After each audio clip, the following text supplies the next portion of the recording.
Postre. Vi un roscón con plátano. Ese, ¿qué será ese? ¿Tienes? A ver, ¿por qué no vi bebidas calientes? No, Porque solo vi las frías y dije, no, que Yo me tomé un tinto y estaba. caliente venía. ay, yo ya empecé a grabar. Sí. Mira que sí. Play. Buenas tardes a todos y a todas. Estamos en la última sesión del Club de Lectura Isbelia del 2023. Muchas gracias por este año y ojalá el próximo leamos mucho más, ¿no? Si leamos cosas más variadas y más divertidas. ¿Listo? Hoy empezamos con, hoy vamos a discutir el libro Todo se desmorona o Todo se derrumba, depende de la traducción, del autor nigeriano Chinua Achebe. ¿Listo? Yo creo que este libro se incluye dentro de los libros más importantes del siglo XX, es una lectura obligatoria en varias partes de países del habla inglesa, como que es parte del currículum de la literatura inglesa en muchos países, especialmente en África, porque es inaugural. Es un libro que su importancia está en ser la primera manifestación de algo que podemos llamar literatura moderna, en esos términos, en África, ¿no? La literatura como un registro escrito, una colección de libros, novelas, cuentos, ese tipo de cosas, como la conocemos, es un invento europeo, en el sentido en que sigue la tradición que se establece, que vimos con El infinito en un junco, que se establece con la forma de escribir en Grecia y en Roma, y cómo se expande esas formas de lectura con bibliotecas, texto impreso, enseñanza universitaria, editoriales y cómo funciona ese sistema, ¿no? Hasta este año, hasta 1958, no se había publicado en un lenguaje europeo ninguna historia por ningún autor africano que hablara además de la historia africana. Entonces, por eso es muy importante, porque es el primero que hace eso, ¿no? África lleva menos de 100 años con una tradición literaria. Aquí en lo que nosotros llamamos Colombia, se inaugura con textos de la colonia, o sea, 1500 y pico. Es decir, nosotros llevamos 700 años de adelantados. Grecia o lo que llamamos Europa, Occidente, lleva desde el siglo V, siglo VIII antes de Cristo, ¿no? Entonces son tradiciones literarias que esta es la primera que empieza en África, ¿no? Su autor es reconocido por eso y fue un profesor de literatura inglesa que trabajó muchos años en Estados Unidos, precisamente inaugurando lo que se llaman estudios africanos, es traer a la academia gringa, a la academia europea, a la academia en lengua inglesa, discusiones sobre narrativas, historias sobre África, sobre lo que sucedía antes, sobre lo que sucedió con la colonización, con lo que sucedió después de esto. Es innegable que como novela es resultado de la colonización. Se escribió en inglés, se escribió ya después de la colonización, habla sobre la colonización, pero es de las pocas que incluye información de antes, ¿no? Chinua nace en lo que hoy en día se llama Nigeria, en esa época era la colonia de Inglaterra. En el mapa que vemos en la página de atrás es esta partecita, esta esquinita de acá. Eso es Nigeria, ¿listo? Él nace en una ciudad que se llama Ogidio. Ogidio es que no se alcanza a ver aquí, pero aquí hay un río muy importante. En este pedacito es el delta de este río que entra. Y ese es el río Níger. De ahí el nombre Nigeria, ¿no? Níger significa negro en latín, en todo caso. Él nace por ahí en el 1930, cuando ese territorio era todavía controlado por el Imperio Británico. Su papá era evangelizador, lo educó muy a la manera occidental. Su mamá era una mujer campesina, también una líder en su comunidad en cuanto a educación, a lectura, y por eso él creció siendo muy bueno leyendo.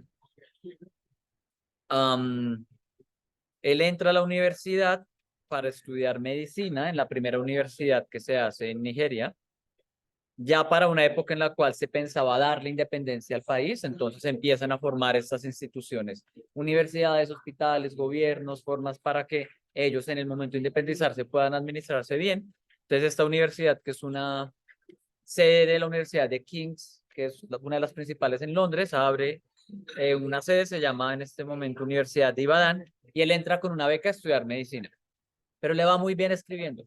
Lo primero que publica es en un periódico universitario una parodia de varios estudiantes o de varios, digamos, perfiles de estudiantes de su universidad, y la gente le dice: usted escribe muy bien, sígalo haciendo. Él se retira de medicina, pierde la beca, la familia tiene que pagar la matrícula y él continúa estudiando literatura, historia y filosofía y teología, ¿no? Como estudios humanísticos, básicamente lo que se llaman artes liberales. Y desde entonces se vuelve un gran escritor. En 1958 publica esta novela duró unos 6, 7 años escribiéndola.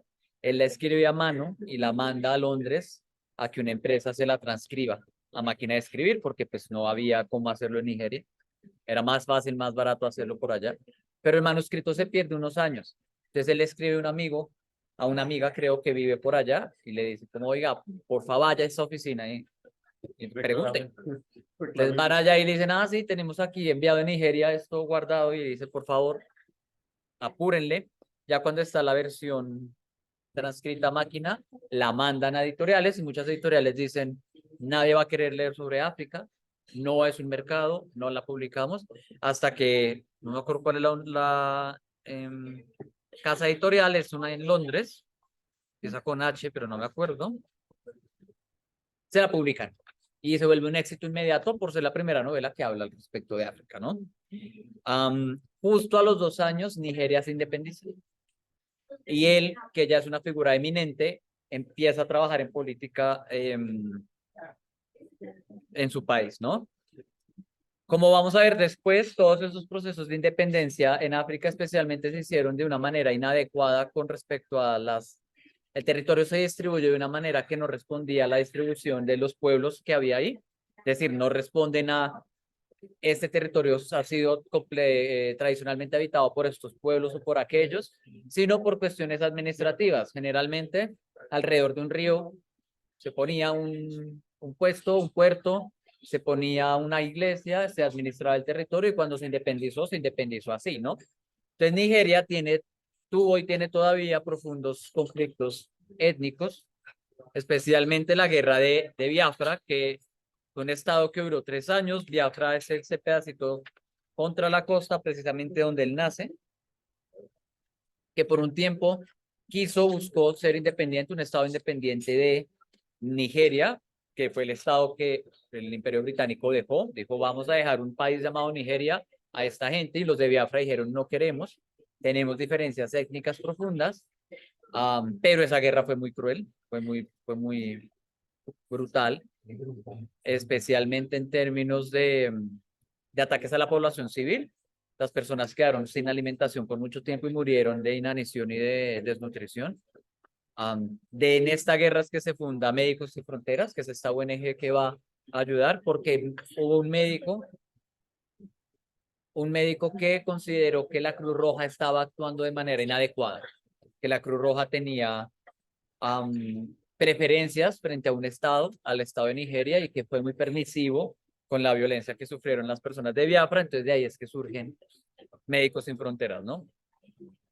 Y pues este autor es el que él vive todo este proceso. Él nace en una colonia británica, él vive el proceso de independencia, él vive el proceso de guerra. Entonces es una gran voz con respecto a los resultados del colonialismo en la constitución de los estados modernos durante el siglo XX en África.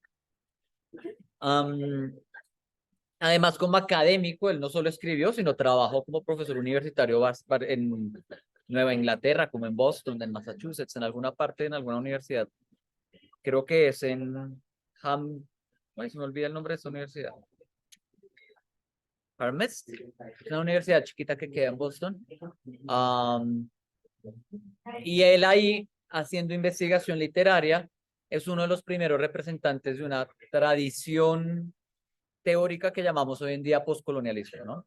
El poscolonialismo, que es la tendencia o el marco teórico o la metodología de investigación que rige hoy en día los estudios sociales, se inaugura con trabajos como este y con trabajos como el de este autor, que básicamente lo que dicen es: pensemos los problemas socioculturales, económicos, políticos, étnicos del mundo globalizado a la luz del proceso de colonización.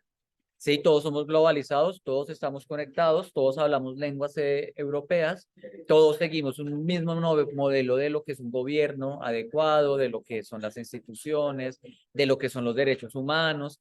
Hemos creado grandes instituciones que quieren establecer un marco común legal sobre lo que se considera adecuado e inadecuado, que es la ONU, por ejemplo.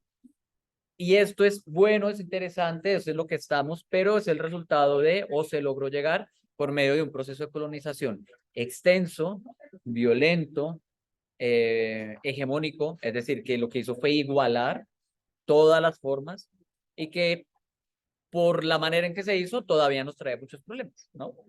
Entonces el postcolonialismo se pone a pensar, es bueno, ya creamos esas instituciones, ya tenemos estos países, ahora pensemos cómo los conflictos pueden pensarse como resultado de este proceso, cómo entender este proceso nos da claves para resolver estos conflictos, para entender por qué, digamos, esos límites están mal puestos o cuál es la relación que se tiene con la tierra, en qué momento hubo un despojo, en qué momento se desposesionó de la propiedad privada y se pasó hacia los europeos.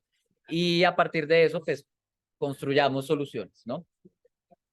Él, por ejemplo, es bien reconocido por haber publicado también como en los 60, 70 un ensayo llamado, no lo tengo acá, fue mal, pero es un ensayo en el cual muy reconocido porque él se queja de El corazón de las tinieblas. El corazón de las tinieblas es una novela muy importante de finales del siglo XIX por Joseph Conrad, un autor inglés clásico, en el cual se habla de cómo fue la conquista del Congo, ¿no? Entonces, este autor Chinua Achebe saca y pues es un clásico de la literatura inglesa, justo junto con Las aventuras de Kim, de Rudyard Kipling, que es de donde sale nuestro libro de la selva, el original de la versión de Disney. En El corazón de las tinieblas también salen varios de las cosas que salen luego en Tarzán, como todo nuestro imaginario de cómo era África cuando llegaron los europeos, vienen de esas novelas que son del final del siglo XIX y este señor 60 años después dice, ojo, la representación de estas novelas es racista.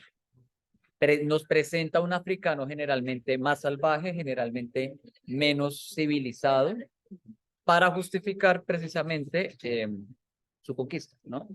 Que ese es un discurso muy común, se utilizó también aquí en América, ¿no? Esta gente es el demonio, esta gente no habla nuestra lengua, etcétera, etcétera.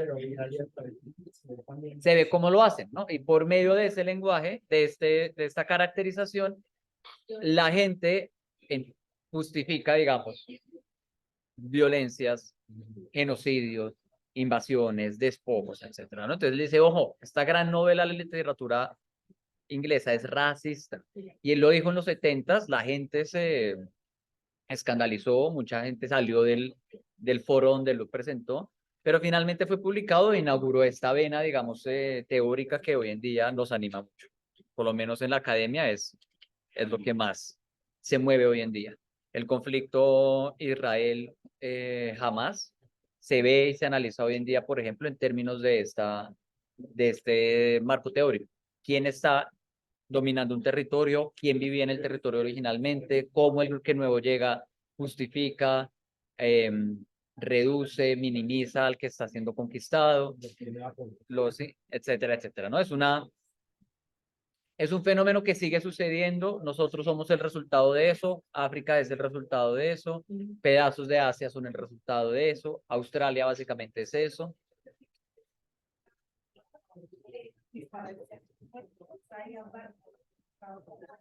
Sí, es el resultado. Eso es otro libro, pero sí es de Emiliano Navarro. Sí. Sí, Pero no, el que no. vamos a leer cuál es. Dime quién soy. Eso Pero fíjense que también muy y bien. la literatura habla de eso, ¿no? Piensen en La vorágine, que ya lo leímos, Sí. ¿no? ¿Cómo fue ese proceso de entrar a la selva profunda y ver qué había ahí y utilizar a las personas que hay ahí, meterlas en el sistema de una manera violenta, inapropiada, sin preguntar y cómo somos el resultado, ¿no? Esa es su primera obra, luego él aquí solo publicó los libros, solo escribo las novelas que él publica, son pocas. Él escribe ante todo, no, ¿sí?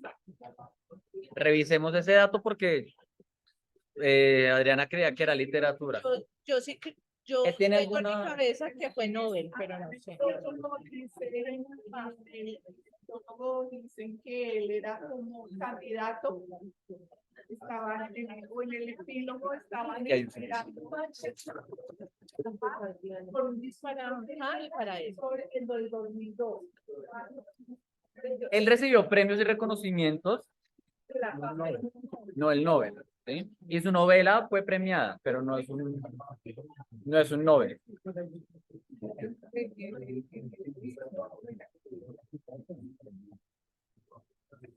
Entonces, la primera es Todo se desmorona y las dos siguientes, Me alegraría de otra muerte y Flecha de Dios, son continuaciones, si bien no de la historia literal, sí siguen hablando de, bueno, cómo fue el primer periodo de colonización y luego cómo fue lo que resultó.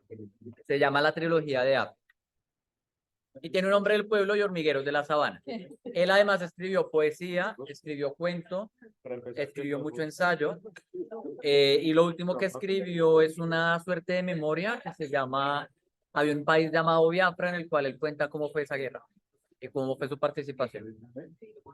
Se muere en Estados Unidos y termina viviendo exiliado allá. Él trata de vivir un tiempo en Nigeria, pero la situación política no le gusta porque además, como es común en este tipo de casos, también la administración que se deja es a manos de un grupo muy selecto, del grupo que acapara el poder y que utiliza estas formas, estos gobiernos para su beneficio propio, ¿no? De ahí que siempre generalmente sean las mismas familias en estos países que fueron antes de colonia las que controlan la mayor cantidad del territorio, la mayor cantidad de los recursos, los que están en los puestos de poder. Y él dice, bueno, no se puede hacer mucha política porque la corrupción en este país no permite. Bueno, sobre la novela. Ya todos lo sabemos, se centra en la vida de Oconquo. Este es un luchador de un pueblo que se llama Umofia. Umofia es un pueblo, es un nombre ficticio. El pueblo al cual él pertenece, la etnia que se llama la Igbo, nunca tuvo reconocimiento de que ellos fueran un pueblo frente a otros.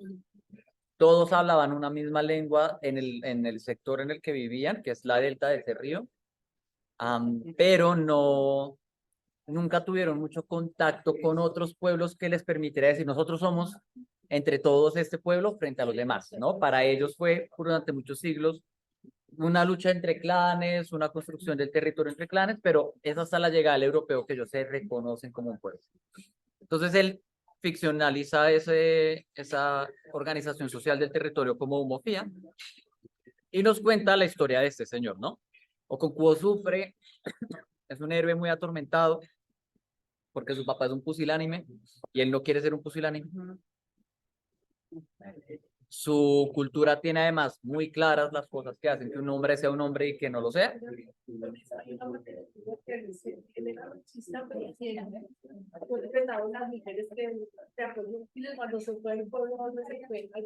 De la mamá,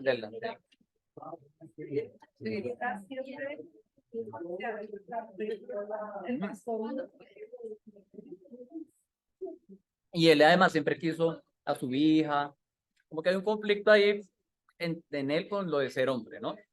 Entonces él sufre un montón, es bien, por esa misma naturaleza, es bien pedante, es bien atravesado, no escucha, es un tipo que él solo quiere mostrar fuerza, fuerza, fuerza. Me pasa esto. No, y por eso mismo, pues él termina matando a este niño precisamente por todo, porque él... Ajá. Pero eso sí fue un Una accidente. Y fue el entierro, ¿no? Sí.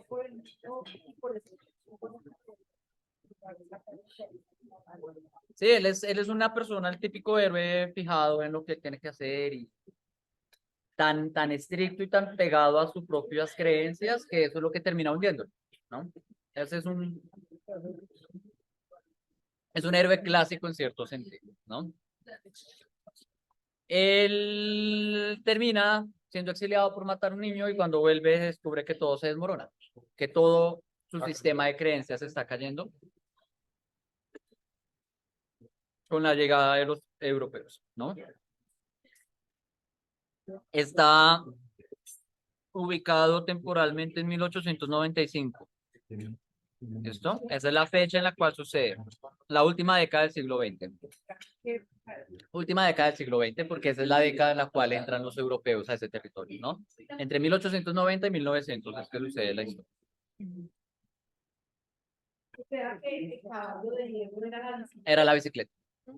El caballo de hierro que hablan ahí es la bicicleta. Que la amarran para que no se vuele y se les devuelva. Caballito de hierro, por eso acá se le dice el caballito de hierro. Se le decía. Pero algunas personas todavía le Como dicen mango. no en el caballo. Listo, entonces. Cuando tú haces- No, no, era una bicicleta. No. No sabes si era la estructura que iban como los romanos. Por eso No, es una bicicleta. O de pronto una moto.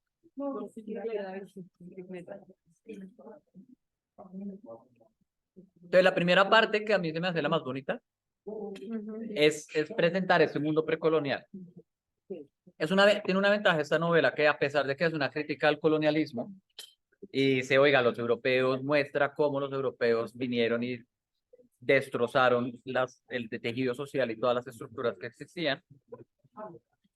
No nos dice que la cultura que había antes fuera maravillosa, pacífica y preciosa, ¿no? También es una cultura violenta, también tiene sus problemas, también tiene sus conflictos, y no la muestra tal como es. De ahí es bonito señalar un par de cositas. La tradición oral, fíjense que les decía, ellos no tienen literatura escrita, pero sí tienen una tradición oral muy rica, así se enseña, así se comparte, así se Y las mujeres se transmiten fueron valores. encargadas de transmitirlo, porque eran Sí. las historias que contaban ellas. Y de ahí que el chino termine yéndose a ser católico, porque el catolicismo hace lo mismo. Sí, es por medio de las historias.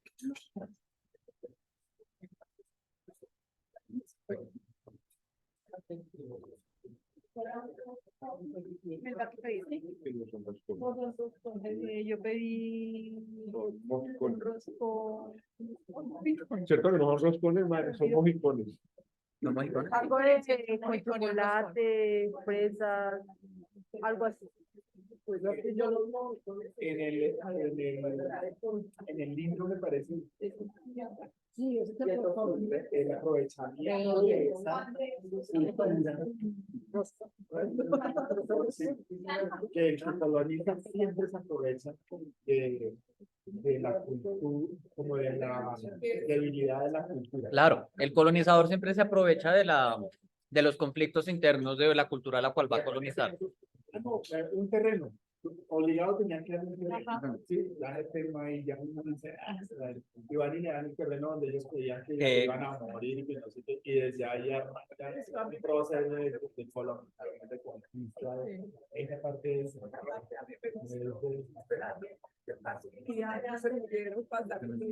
Ya una semana y no se han muerto.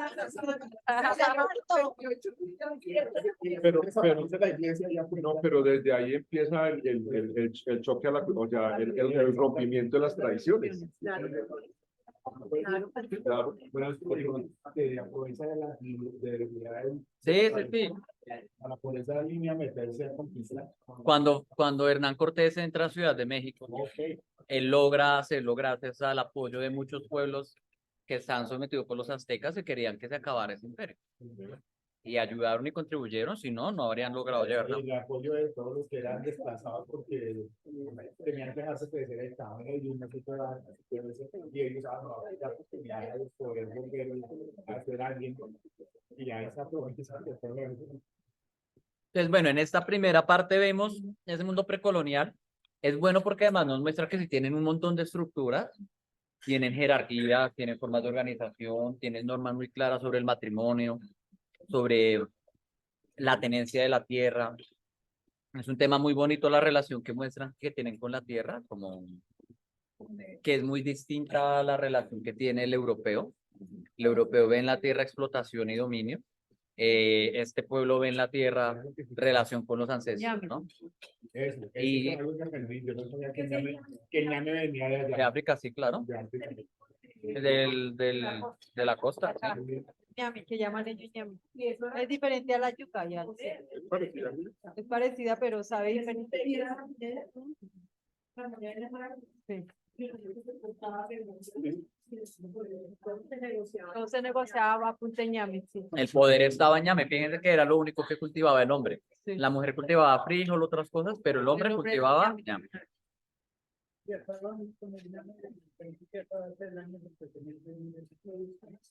Y una relación además con la agricultura muy impresionante, ¿no? Cómo el tiempo está organizado, la cantidad de trabajo, hay semanas en las que no se hace nada.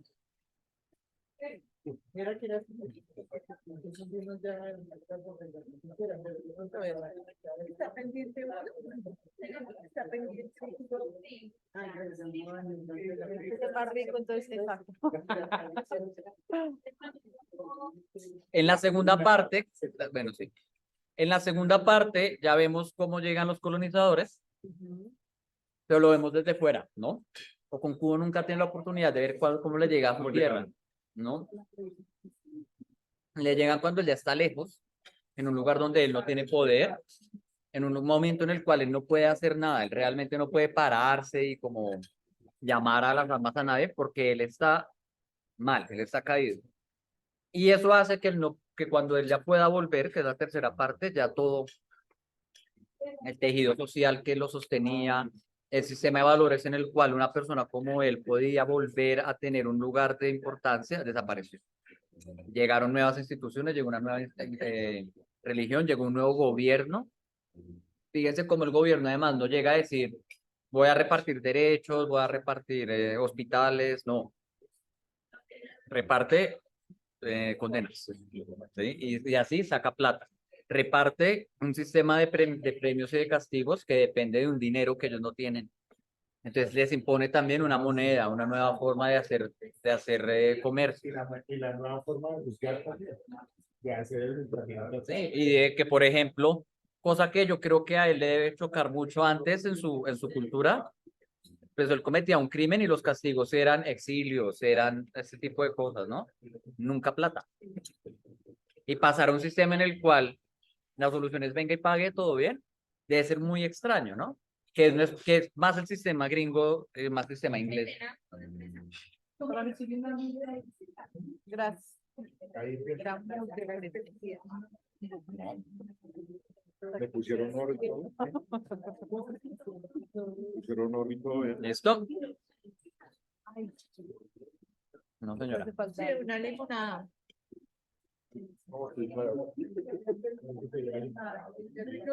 una verde sin azúcar.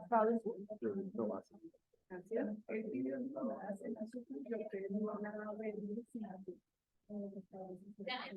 La limonada verde.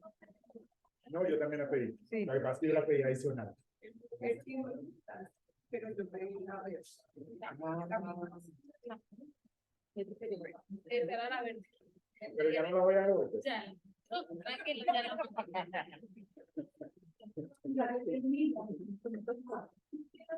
Ahora, el gran, dado que estamos hablando de colonización y de que esta novela es una de las inauguradoras de esta tradición postcolonial, pues el contexto histórico más relevante es el contexto de la colonización de África, ¿no? Y una pregunta que uno se hace es, si para 1500 ya habían llegado acá, que ya habían empezado ese proceso de construcción de este tipo de instituciones en esta parte del mundo, porque allá no, ¿no? Es una pregunta que la gente se hace mucho. Entonces, Porque no habían descubierto las riquezas, pienso yo. No, pero bueno. porque no se habían puesto a la tarea de hacer.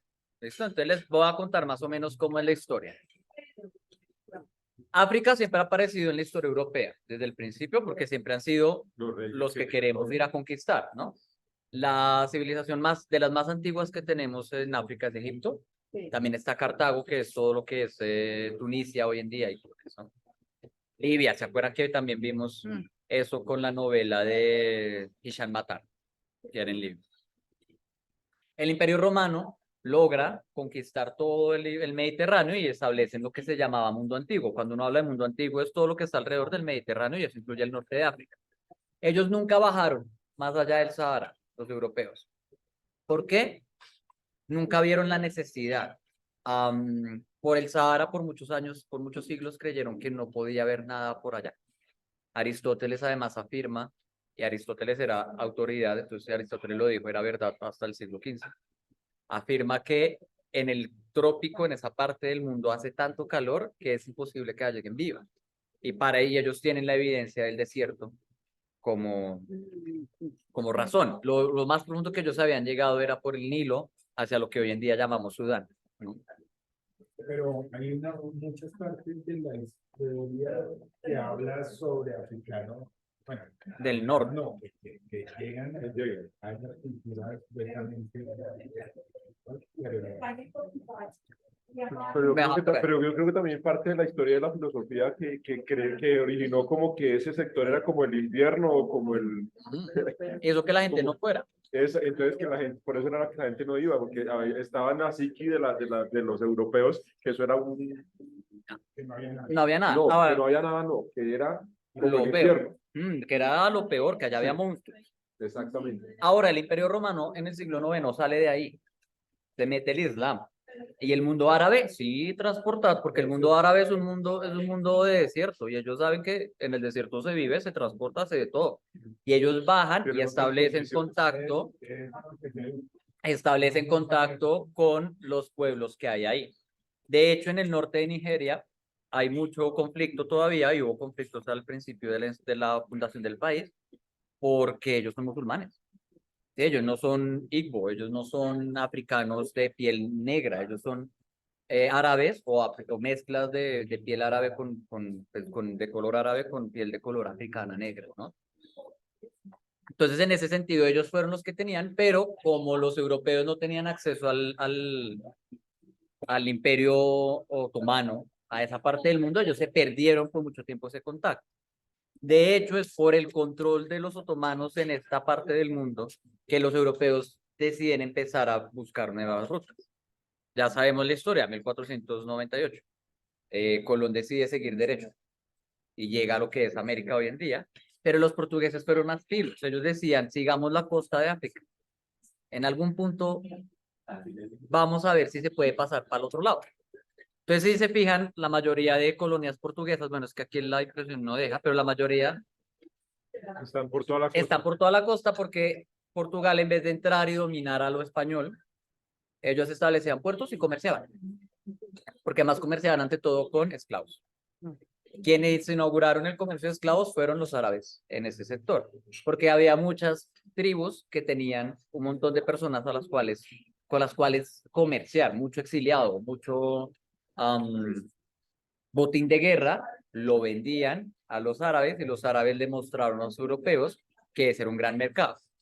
Los portugueses son los que llegan al final de África, al Cabo de la Buena Esperanza, que es la punta más del sur, y logran llegar al mundo asiático, al mundo árabe, a China e India, por medio del mar Índico, ¿no? Del Océano Índico. Los españoles se van para otro lado y ahí es que ellos se dan cuenta, bueno, aquí hay un montón de gente.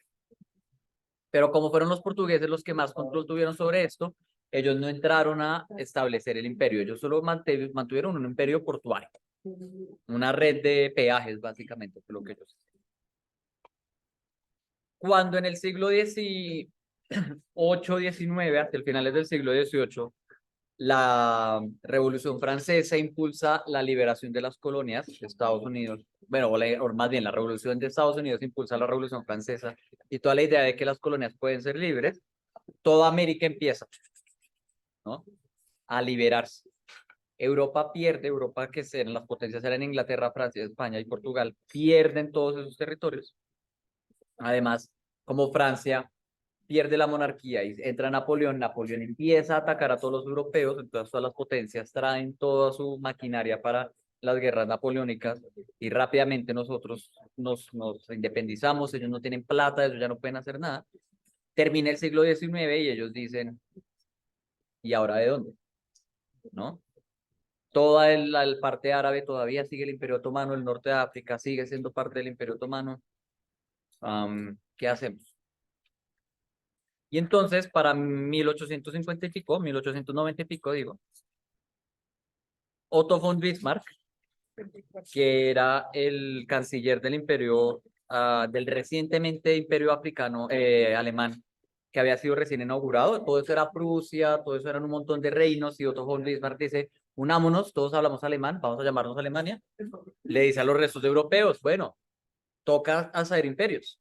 Nuestro sistema económico depende de los imperios. Nosotros somos ricos porque trajimos todos estos recursos, los transformamos y los revendimos. Toca hacer eso. Vamos a África. Ya Inglaterra, sí, ya Inglaterra había tenido varias exploraciones, los holandeses ya estaban abriéndose espacio, los belgas con el rey Leopoldo ya estaban conquistando el Congo, entonces dijeron, antes de que esta conquista nos traiga guerras, negociémosla. Y hacen una cosa llamada la Conferencia de Berlín. Van todos los imperios.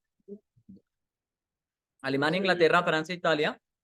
Rusia va, el Reino Unido, de Noruega y Suecia, que son los de adelánticos, los de arribita, Bélgica, Holanda y el Imperio Austrohúngaro, que ya no existe para nuestra época. Y llaman al Imperio Otomano, porque ellos tienen partes en África. Y llaman a Estados Unidos, porque pues Estados Unidos son ya potencia. Y dicen, repartámonos. Y al final se lo reparten entre España, Italia, Francia, Reino Unido, Alemania, Portugal y Bélgica, nada más. El Imperio Otomano lo sacan después de la Primera Guerra Mundial. Estados Unidos no logra tener ningún territorio porque ellos ya habían tratado de hacer una colonia, este pedacito que se llama Liberia, y esa colonia, ellos cuando se abole la esclavitud, dicen, bueno, pues mandémoslos de vuelta. Y agarran un montón de esclavos recién liberados, los mandan, les dicen, los ponemos en esta pues costa, formen un país ahí, ellos llegan, eliminan a las personas que antes vivían ahí, porque además la mayoría de los retornados no venían de esta parte de África o no sabían de qué parte de África vendían. Y a los 10 años se liberan. Entonces le dicen a Estados Unidos, usted no puede tener más colonias porque se le liberan. Entonces no le dejan a Estados Unidos. Para finales del siglo XIX, del 90 o el 95% del territorio africano estaba repartido en estas 8 colonias, estas 8 poderes, estos 7 poderes europeos. Liberia no, porque ya se había liberado, ya había sido colonia, nadie lo iba a metérsele de nuevo. Y Abisinia, que es este pedazo grande, que es lo que llamamos hoy en día Etiopía, nunca lograron tumbarlos. Ellos fueron un imperio muy grande, muy importante, muy inteligente. Sí, porque ellos sabían que el Mar Rojo era interesante para los europeos. Ya desde entonces se estaba hablando de la construcción del Canal del Suez. Y ellos dijeron entonces la gente va a querer esta pinche costa y esa costa todavía es muy violenta, es muy problemática, es donde existe todavía piratería hoy en día, de esas que los barcos tumban y matan a la gente.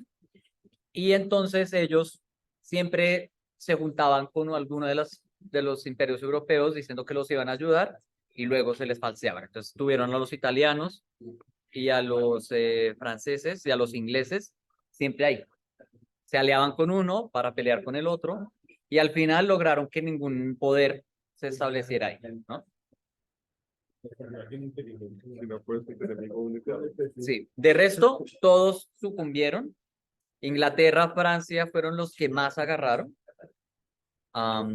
Inglaterra, el más conocido es Sudáfrica y de Francia el más conocido es Argelia. Son los que tuvieron procesos de independencia más significativos para sus culturas. Y el más brutal, más violento, más hijo de madre fue el Congo, porque ese era de Bélgica y ese era como la finca privada del rey. Y ahí había formas de explotación muy violentas. A los niños les cortaban las manos cuando no cumplían las cuotas de plantaciones y cosas por el estilo, ¿no? No queremos ningún libro. No queremos saber No de queremos esta saber. cosa así Del Congo es que habla el corazón de las tinieblas, ¿no? Del Congo es donde sale nuestra historia de Tarzán y todo ese tipo de vainas. Y esa idea de esa selva profunda, como súper húmeda y tales. Porque fíjense que Nigeria es mucho más seco. Como esa la parte debajo del Sahara, fíjense que ellos hablan además de un viento.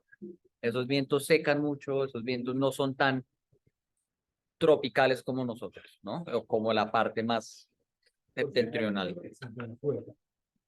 Porque ellos no tuvieron demasiado, no les pararon bolas en esa conferencia. ¿Quién sabe cuál ha sido la razón? Porque es que Yo tengo una historia, de colonización fue holandesa, pero después no. Holanda sí. Sí, Es que la además era que más eso fue como islas. Pero lo que pasa es que Holanda en las guerras napoleónicas los tumban rápido. Entonces por eso Inglaterra, bueno, y antes incluso. Entonces Inglaterra, acuérdense que Manhattan y toda esa parte del norte de Inglaterra era holandesa. Por eso tienen nombres holandeses. Y los ingleses rápidamente se la quitaron y le dijeron bailas. España por un tiempo hizo de Holanda una colonia. Hacia el final del Imperio Español, ellos lograron en las guerras napoleónicas robarse un pedacito de Holanda. Entonces Holanda en este momento no tenía una potencia imperial. Ellos tuvieron muchas colonias al sur de África y ellos fueron los primeros en tener contacto con los japoneses que vivieron muchos siglos encerrados en su isla y eran los únicos europeos que podían entrar a Japón.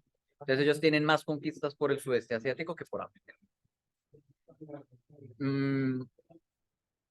Nigeria es este pedacito rojo, fíjense que es el único pedacito, bueno, inglés en un gran mar francés. En el momento de independizar Nigeria, también tenían problemas con Camerún. La gente de Camerún que hablaba más francés decía nosotros somos más de este lado que el del lado nigeriano.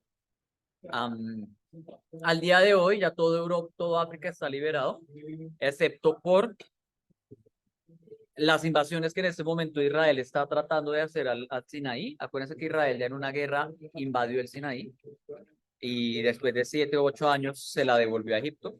Que el Sinaí es la última colita antes de llegar a Asia. Y hoy en día lo que se llama Marruecos, que son esta franja de aquí arriba, porque la parte del norte se llama Marruecos y la parte se llama el Sahara del occidente o Sahara occidental. En teoría todavía es colonia española, pero España lleva muchas décadas sin ejercer control. Entonces no tienen un gobierno claro, la ONU les dice España, por favor, ceda esto bien, España se hace el pendejo. Entonces todavía el único pedazo todavía colonizado que tenemos.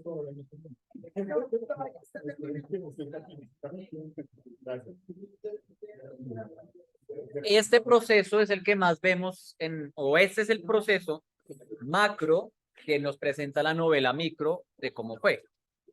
Estas conquistas se hicieron por medio de compañías. Entonces la corona le daba, que fíjense que es un poquito distinta a la manera española. La corona española mandaba a un padre a organizar y al lado del padre había un comendador que era el que decía cómo organizábamos económicamente. Pero era muy atado a la Iglesia Católica. Los ingleses, los holandeses, el resto, primero que todo porque eran de tradición más protestante, entonces no tenían todo el asunto del gobierno, no tienen La separación. no tienen esta herencia porque ellos todavía tienen gobiernos unidos, pero no tienen esa herencia papal de administrar todo desde Roma, ¿no? Que España siempre le respondió a Roma, Portugal siempre le respondió a Roma.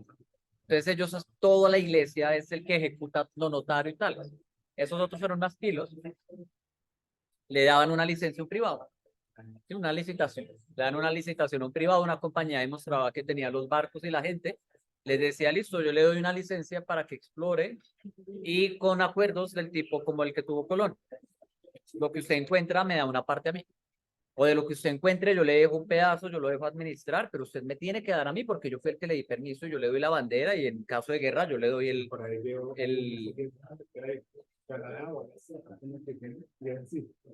la compañía tiene los barcos y esa compañía era la que lograba el contrato, pues, y tenían permiso para ir a colonizar. Cuando ustedes fueron a Toronto, vieron esta tienda de departamentos que se llama The Bay, ¿no? Que es como un Falabella, que es como un Macy's. Ellos son la compañía de Hudson Bay Company, que fueron los que colonizaron eso. Hoy en día tienen supermercados, pero siguen siendo esas mismas compañías las que administraron ese territorio.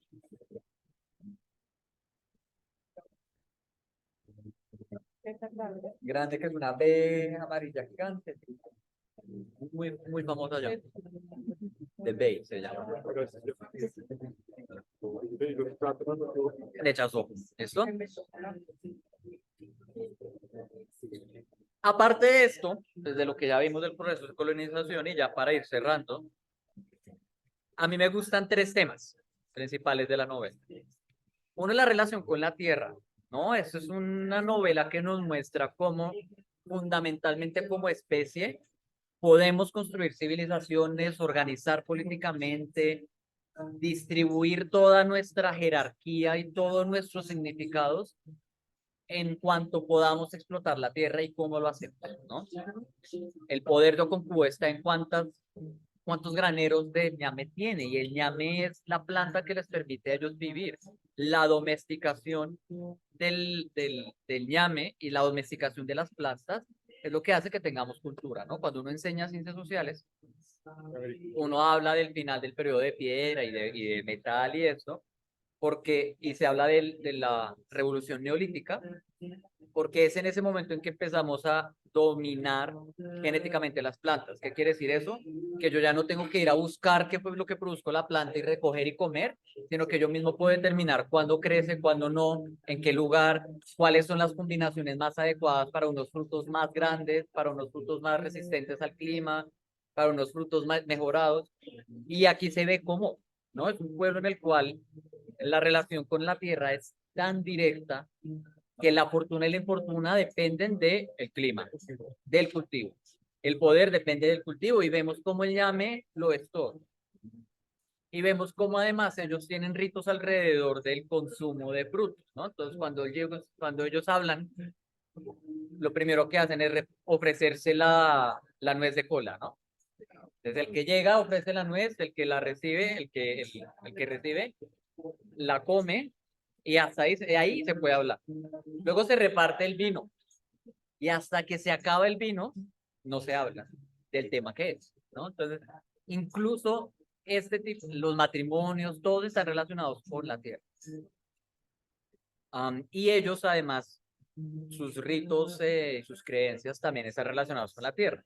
Cuando tienen a esta niña, la que ha sido como la quinta o sexta hija, ¿no? Que ellos explican el aborto o la muerte infantil como un niño que quiere morir temprano y que se le vuelve a meter a la mamá y tal.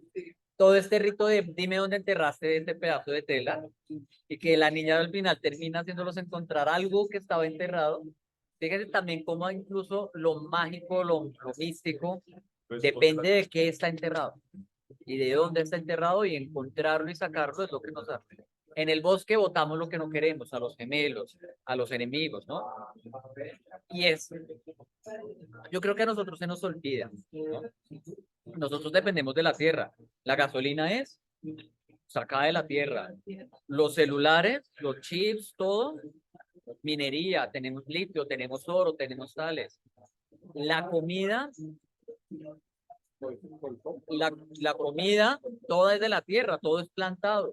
Lo que comen incluso los animales es plantado en la tierra, solo que nosotros, que ya estamos en un mercado en el cual pues uno va y compra la lechuga ya lavada en el Carulla, pierde esa relación. Y acá se recuerda mucho. Yo creo que es lo más bonito, lo que a mí más me gusta de la novela es eso, es maravilloso. El amor hacia la tierra.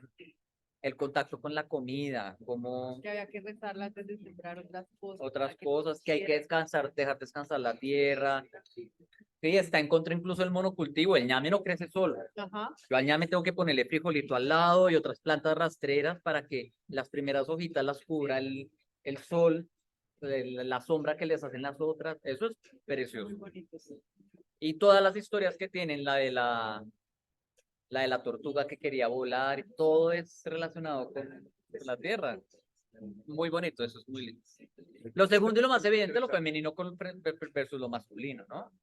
Ellos también, porque la cultura occidental europea también siempre creyó, existen dos grandes fuerzas, femenino y masculino, ellos también llegaron a la misma conclusión por su cuenta, también dominaron a las mujeres, también establecieron un control de la reproducción. La mujer es importante porque es la que genera más gente y es la que necesitamos. Y todo lo indeseable, todo lo que yo valoro, o todas las manifestaciones humanas que yo considero de segunda categoría, son femeninas. Contar historias, la flojera, la parranda, las emociones, los sentimientos. Oconcagua representa todo lo masculino, en un grado que es excesivo y que es nocivo, ¿no? Ya no choca, en esta época ya no choca. Ya no choca, incluso a él le choca, incluso él Sí, también. no puede decirle a la gente que quiere. No puede decirle a su hija que la quiere. Tiene que irse a escondidas a ver qué es lo que pasa cuando se la lleva la sacerdotisa.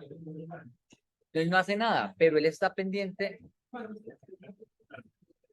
Todo, sí, entonces él es un exceso de hombre que nos demuestra además que se necesita energía femenina para hacer, sí, que hay cierto grado de la comprensión, de la empatía, del amor que implica las labores del cuidado y de la construcción del hogar, que el hombre también necesita. Gran parte de su drama, que es la última parte, el destino del héroe, es que es un tipo demasiado terco.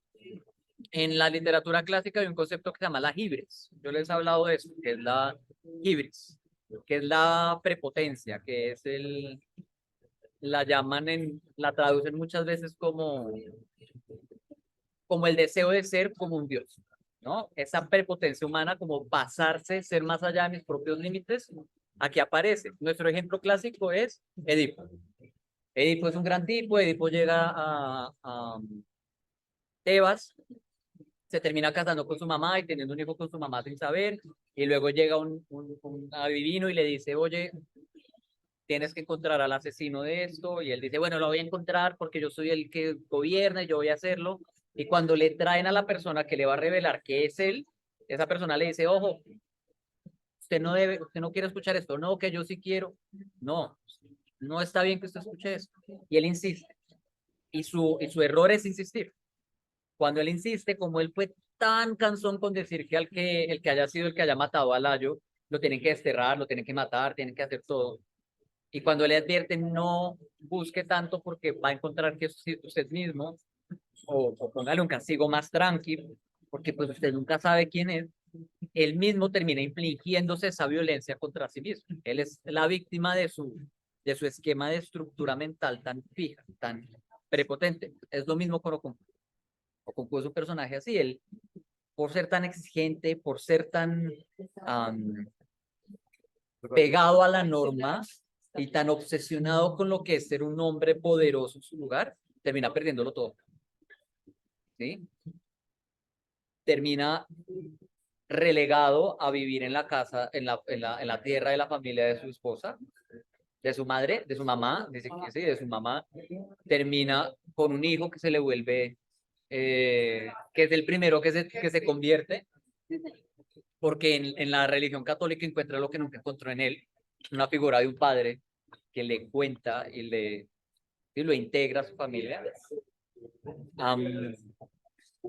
Y él no logra entender, él no aprende. Sí, la gente le dice, el mismo sabio, el viejo del velorio en el cual él termina saliendo, siendo exiliado, le dice, sí, los dioses dicen que que hay que matar a este muchacho, pero no dicen que tú eres tu papá, tú no tenías que estar ahí. En eso se puede decidir, en eso está siendo impío. Tienes un nivel de prepotencia tal que incluso siguiendo las órdenes de los dioses, atacas a los mismos dioses. Desconoces otras normas. El ser humano no puede seguir a línea lo que le dice la autoridad. Tiene, y en eso, digamos, la religión católica, ahí mete la fe y ahí mete todo el estudio y la voluntad del libre albedrío. Pues el ser humano puede capaz de ¿sí? Pensar, deliberar, tomar una decisión al respecto de esto, y él nunca lo hace. Él no aprende, él se le mete este trauma fundacional chiquito de que su papá era un flojo y él no quiere eso. Y con eso él termina desmoronando también el legado que él puede generar, ¿no? Y pues eso era lo que les tenía preparados para hoy. A mí me encantó. Se nota. Se nota.